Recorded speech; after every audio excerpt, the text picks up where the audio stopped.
નમસ્કાર દર્શક મિત્રો, સ્વાગત છે આપનું ક્રાંતિ માર્ગમાં ને આપણી સાથે જોડાઈ ચૂક્યા છે ગોંડલથી પાટીદાર સમાજના આગેવાન અને કોંગ્રેસના ઉમેદવાર રાજુભાઈ સખિયાજી. રાજુભાઈ, સ્વાગત છે આપનું ક્રાંતિ માર્ગમાં. નમસ્કાર બેન, આપને અને આપના દર્શક મિત્રોને. હું 31 શિવરાજગઢ જિલ્લા પંચાયત કોંગ્રેસ પાર્ટીમાંથી લડું છું એ વાત કરી છે.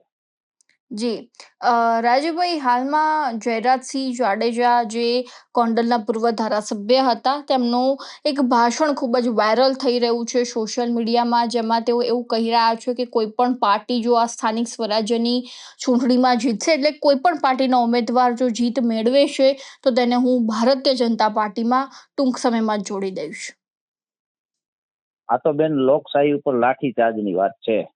અને ખરેખર તો અમારે છે ને આ નિવેદનો કોઈ, આ તો તમારી મીડિયાની પેલી કેમેરાની દિશા આ બાજુ ફેરી, એટલે બાકી અમે એના નિવેદન કોઈ દી આ પંથકે કોઈ દી એના નિવેદનને ધ્યાનમાં લીધા જ નથી. કારણ કે અમારા જયરાજસિંહનો ઉદય જ હિંસાથી થયો છે, એનો ઉદય જ ચેલેન્જોથી થયો છે, એનો ઉદય જ રાજકીય ઉદય જે થયો છે ને ઈ એના પડકારથી જ થયેલો છે. એટલે અમને આની કઈ ઓલી હોય નહીં, પણ છતાં ઈ બોયલા જે છે ઈ હું તમને કહું કે ઈ અમુક નાના નબળા લોકો હોય એને લાગુ પડતું હોય.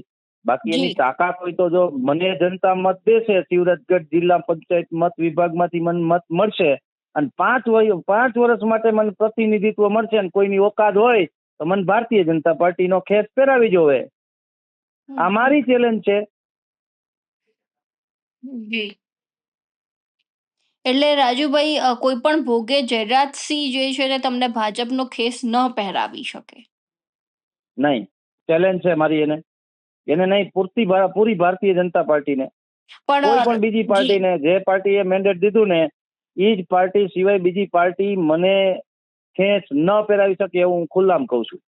પણ રાજુભાઈ, ભલભલા ગુજરાતમાં જે વિપક્ષના નેતાઓ હતા તેઓ કહેતા હતા, ખુલ્લી સભામાં કહેતા હતા કે ભાઈ અમે તો ભાજપમાં નહીં જોડાઈએ, કોઈ પણ ભોગે નહીં જોડાઈએ, અને આજે જ એ નેતાઓ જે છે તે ભાજપની ખુરશીમાં બેઠેલા જોવા મળતા હોય છે, એ કાર્યક્રમમાં જે છે તેમની હાજરી જોવા મળતી હોય છે. બિલકુલ બેન, રાજકારણી માણસો બે પ્રકારના હોય છે, એક તકને લાભ લેવા વાળા અને હક માટે લડવા વાળા.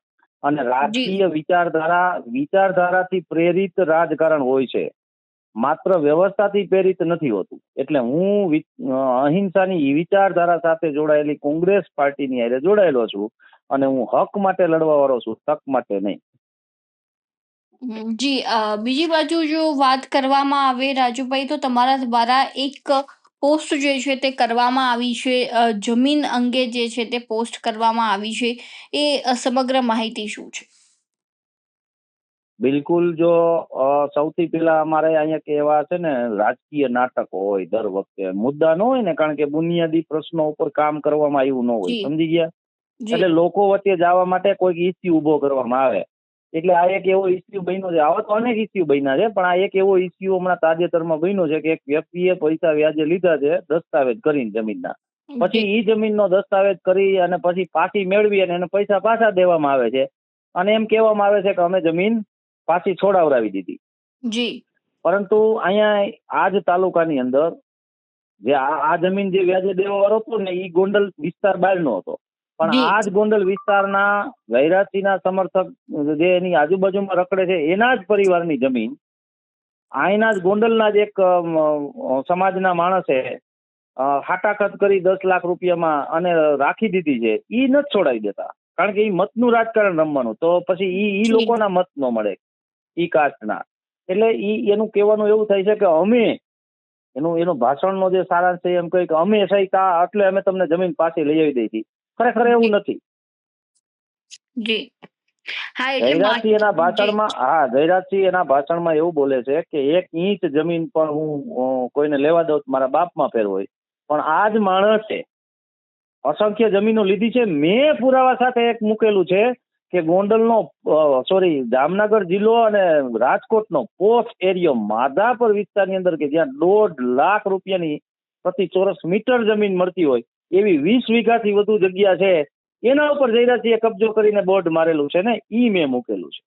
જી, એટલે માત્ર જાહેર સભામાં જો ચૂંટણી આવે તો ચોક્કસથી મતદારોને રીઝવવાના કામ થતા હોય છે, અને રાજુભાઈ બીજી બાજુ જો વાત કરવામાં આવે તો અંદરખાને જે છે તે અન્ય કાર્યો થતા હોય છે. શું તે રીતની પરિસ્થિતિ જોવા મળી રહી છે?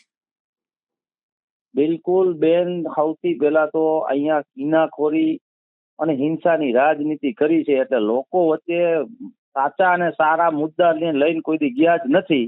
એટલે એને આવા વિવાદિત મુદ્દાઓ અને ચેલેન્જ અને પડકાર સિવાય બીજું કઈ કરવાનું જ ન હોય, એ કરે છે એ લોકો. જી જી રાજુભાઈ, ધન્યવાદ આપનો માહિતી આપવા બદલ.